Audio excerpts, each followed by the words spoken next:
Peace. What is up, everybody? I am OnenO. Thank you for tuning into this video.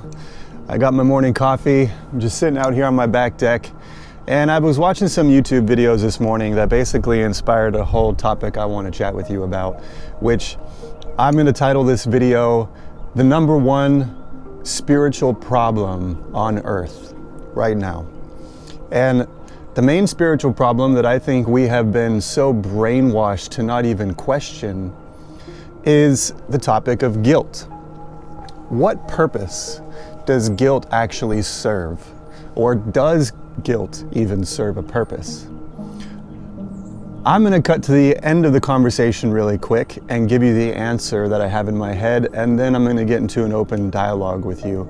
So basically, in my opinion, guilt serves fear, and atonement serves love. Guilt will, if you follow the path of guilt, that will lead you down a path that will make you more and more fearful, thus leading you to more separation and more fragmentation, more disconnection with your source. Whereas to realize that guilt serves no purpose, and that you are already at one, in other words, you recognize the atonement, the at one-ment that is inherent in your nature, then that leads you down the path of discovery, of self-discovery, the path of universal discovery, of connection and unity, which can only be the energetic path of love. So let me just now talk a little bit about guilt as a function and how it functions in our present lives. We're basically told that if we do something wrong, we should feel guilty for it, and that somehow that guilty feeling serves a purpose because it teaches us the lesson. But I would like to reframe this conversation.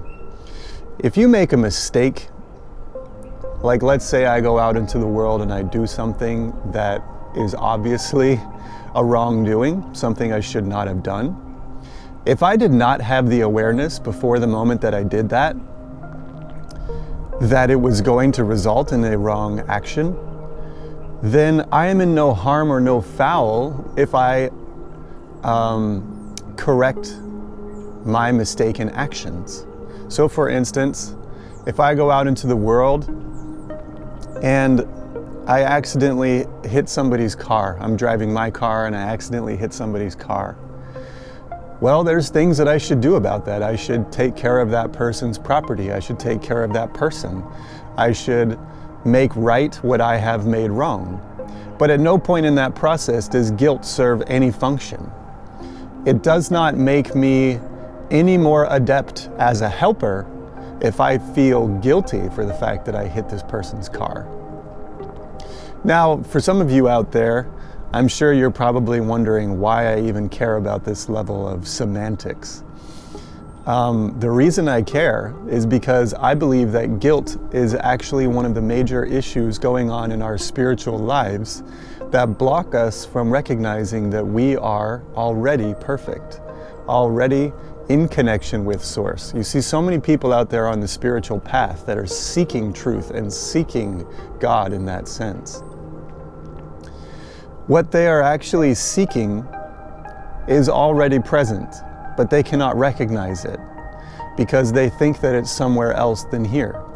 For instance, if you believe that guilt serves a purpose here, then you must go somewhere else in order to find the relief from guilt.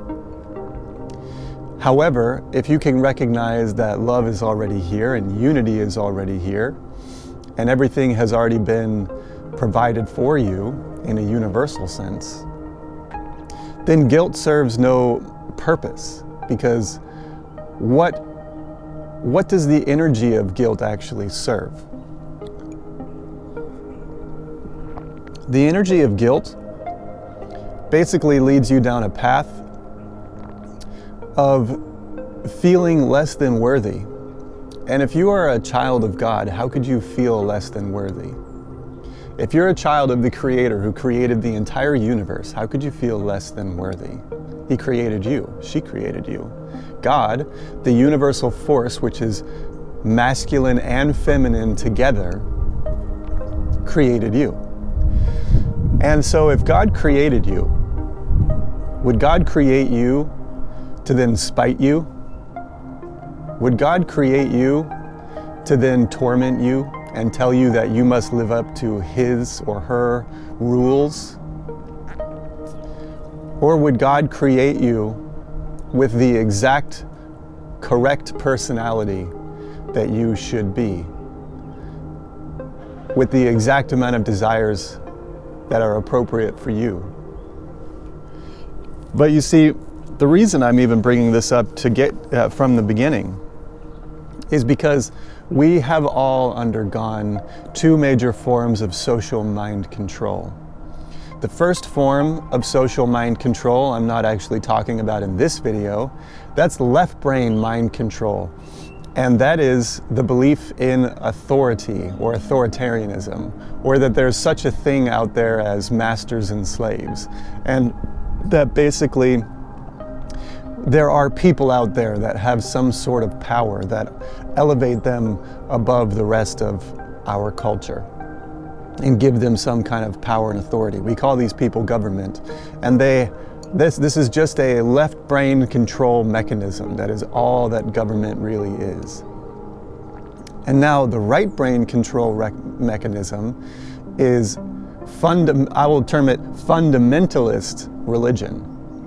Because religion, when used correctly, just like if government was used correctly, they could actually help our society or our collective mind, you might say. But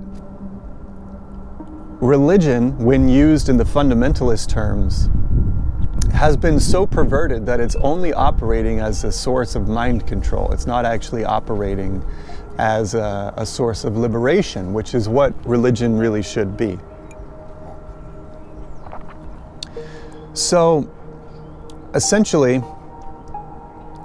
I would like to make the point, I made this point in one of my videos on my channel already, and you can go find this video. It's called Original Sin, the biggest lie you've been ever told, original sin. Actually, the title of the video is The Biggest Lie You've Ever Been Told. And the topic is on original sin.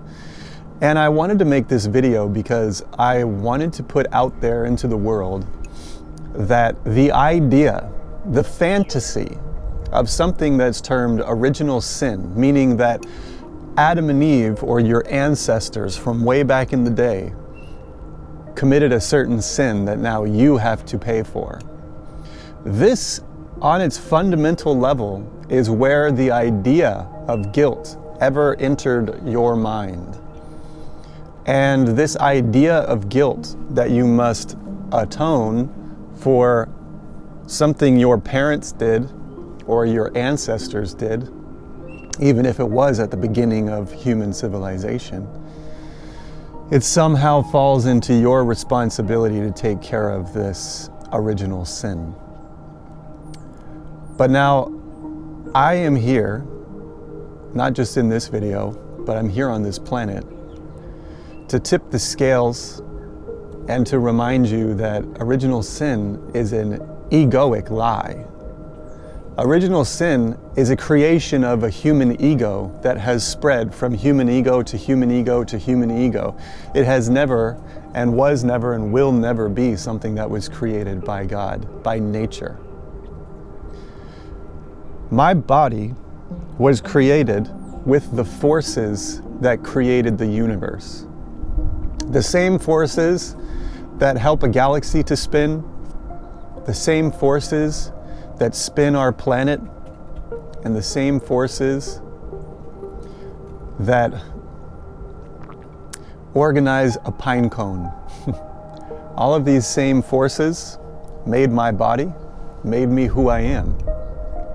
Those forces are beyond my ego. Those forces are divine, outside of anything that my ego could ever even pretend to have created.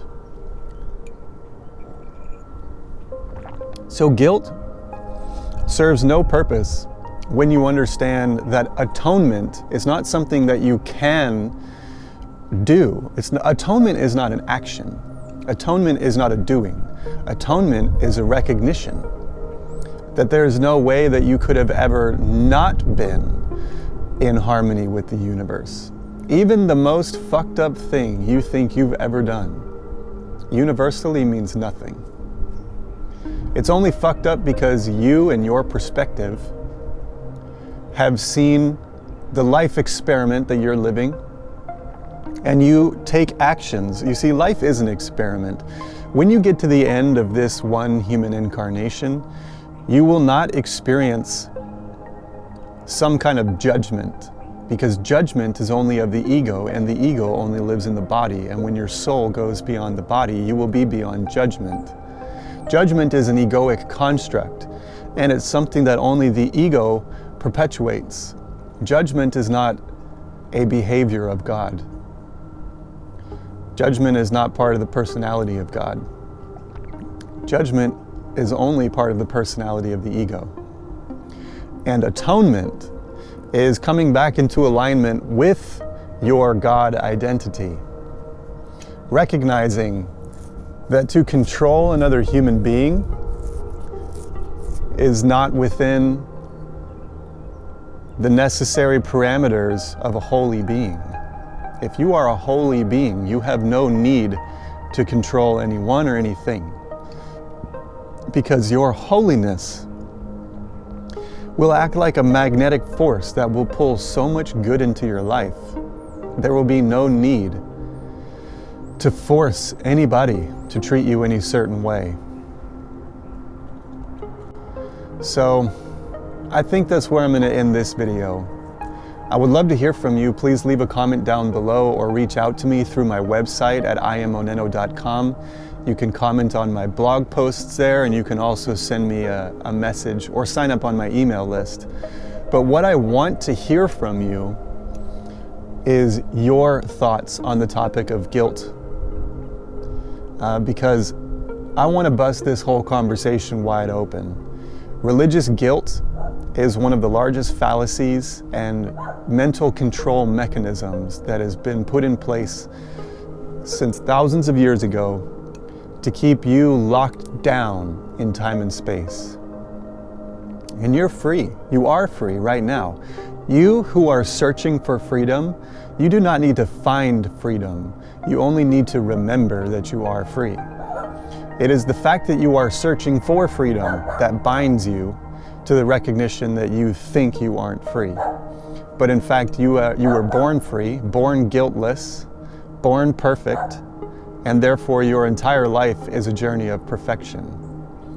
And it is only your ego which will try to tell you that your life has gone off the rails and you have fucked up, and therefore you must atone for something.